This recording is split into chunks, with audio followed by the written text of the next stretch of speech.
38 injured, 3 in critical condition in CTA Yellow Line train collision on Chicago's North Side CAGO. CBS, 38 people were hurt, and 23 of them were taken to the hospital, when a CTA Yellow Line train hit a piece of snow removal equipment on the tracks at the Howard Rail Yard in Rogers Park. The crash took place just after 10:30 a.m., close to the Howard Street terminal above Howard and Paulina Streets, according to Chicago Transit Authority officials. A 2-car Yellow Line Skokie Swift train was headed inbound from Skokie at the time it hit a piece of snow removal equipment. Time equals 400 ms, greater than the fire department said there were 31 passengers and 7 CTA employees on the train. All of them were injured, and at one time, more than 15 ambulances were called to the scene to treat the injured. Our thoughts are with all affected and we are grateful for our brave first responders on the scene, Mayor Brandon Johnson said in a statement. We are working closely with emergency services as we continue to monitor this incident. The train rear-ended a snow fighter machine, which is used to clear the CTA tracks of snow during the winter, said Chicago Fire Department District Chief Robert Jurewicz. The CTA has not explained why the machine was sharing the same track. When asked about it, Jurewicz said it was a question for the CTA. Chicago Fire Department officials said a total of 23 of those 38 people were taken to hospitals, including 4 children and 7 CTA employees, and 15 others on the train refused medical treatment. 3 people were taken to hospitals in serious to critical condition, 9 were hospitalized in fair to serious condition, and 11 were taken to the hospital in good to fair condition. CFD Assistant Deputy Chief Keith Gray said none of the injuries was life-threatening. Most people suffered cuts, bumps, and bruises, with a few head injuries. Time equals 400 ms, greater than the victims ranged in age from about 2 to 72 years old. A total of 4 young children were taken to the hospital to be checked out. One person operating the snow fighter machine was also seriously hurt, the fire department said. We made sure that we got all the passengers off the train, Jurewicz said. Getting passengers off the train was not easy. Several were carried out on stretchers.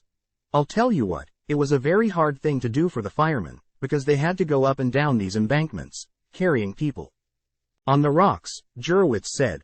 First responders had to go through an access gate, across a couple of access tracks, up over the top of a berm, and down under an embankment. And they still had to make sure the high voltage tracks were cut off, CBS 2's Chris Habermal reported. Some of the passengers were carried away on stretchers, off the train that never made it to its destination. We got them all out. Guys did a great job, Jurewicz said. I tell you, they really did. Dr. David Trotter, Chief of Emergency Management at Advocate Illinois Masonic Medical Center, said. 3 patients were taken to that hospital. 2 of the accident victims were in fair condition, 1 in serious condition. Some patients were also taken to Ascension St. Francis Hospital in Evanston near the scene of the accident. At Masonic, Trotter said the patients had suffered the types of injuries to be expected from a high-speed collision. Anytime you have more of a high-speed collision, you're going to get impact injuries, which is something that would be expected in this instance, Trotter said. You're going to get lacerations, contusions, things of that nature, and sometimes, obviously, they can be more severe than that. It was not clear late Thursday how fast the train was moving at the time of the collision. But anyone who rides the L knows there are no seatbelts, and people often even stand, holding onto the handrails. Thus, when the impact occurred, it is safe to say some people were thrown abruptly. Dr. Trotter talked about the unified plan at Advocate Illinois Masonic that went into getting all the victims treatment. We're just very fortunate to have fantastic first responders. They're the ones that are actually on the scene, able to transport patients and get them here. But the communication is essential, Trotter said, and so during that hectic time, they're still able to communicate with different hospitals. We're definitely a coordination of care as well, to make sure all the patients get to the hospitals to have the best resources to treat them in the most appropriate time. Time equals 400 ms, greater than late Thursday. We learned one of the accident victims, Cleon Hawkins of Chicago, has filed a lawsuit. His attorney said what happened Thursday was an example of a catastrophic failure on the part of the CTA to make commuter transportation safe for its passengers who depend on it, and continued, in this day and age, something like this should never happen. Time equals 400 ms, greater than Yellow and Purple Line service was suspended after the collision. Red Line service was suspended between Howard and Thorndale after the collision, but began running again by about 12:45 p.m. Purple Line service has also since resumed. Yellow Line passengers were advised to use number 97 Skokie bus and as an alternative, Chicago Avenue, not the Chicago East-West thoroughfare, but the Evanston extension of Chicago's Clark Street, was closed between South Boulevard and Howard Street in Evanston following the accident.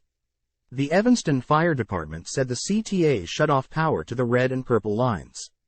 Time equals 400 ms, greater than after the CTA shut off power to the purple line. One train got stuck between stops in Evanston, and firefighters were able to safely evacuate the passengers from that train. The Yellow Line is the only CTA train line that does not run to downtown Chicago. It runs between the Dempster-Skokie Terminal on Dempster Street 2 blocks west of Skokie Boulevard, Cicero Avenue, in Skokie, and the Howard Terminal in Chicago's Rogers Park neighborhood. From Dodge Avenue, California Avenue, eastward, the line runs in a below-grade trench parallel to Evanston's Mulford and Case Streets before passing through the Howard rail yard, and then rises to complete its journey at the elevated Howard Terminal. Time equals 400 ms, greater than the collision took place right at the point where the Yellow Line trains enter the rail yard from the north and west on their route, heading out of the trench below grade level and into a potentially dangerous curve, according to transportation expert and DePaul University professor Joe Schwieterman. Time equals 400 ms, greater than Habermal reported the impact of the crash caused the lead end wheel set of the Yellow Line train to derail. The snow fighting unit also sustained some damage to the back. Schwieterman said multiple factors were in place that were at least partially to blame for the accident. He said a piece of snow removal equipment usually would not be expected to be sitting on the tracks during the day. Since the Skokie Swift is not a 24-hour operation, such car movements are usually done at night. There were also questions about why the motorman did not stop for the snow fighting vehicle, and whether the motorman was non-responsive. There were recordings suggesting radio calls went out and there was no response, Schwieterman said. Kind of multiple things happened here that led to a really devastating outcome, Schwieterman said. The top speed on the Yellow Line is 55 miles per hour, and train operators usually slow down to about 25 miles per hour coming into the Howard Terminal, Schwieterman said. That's a worst-case scenario right around that curve, not enough time to stop, Schwieterman said. And then usually, just visual cues are enough to stop an train, but not today. The National Transportation Safety Board said it has sent a team to the scene. The damaged train and the snow fighter machine remained at the scene as of the late afternoon, and the Yellow Line remained closed. Both units will remain in place until given clearance by the NTSB. In an unrelated incident a little over 3 hours after the train accident, a man was shot and killed near the Howard Red Line Terminal. At 1:51 p.m., a man was in a quarrel with another man that turned physical in the 1600 block of West Howard Street, and the second man shot the first man in the torso and killed him.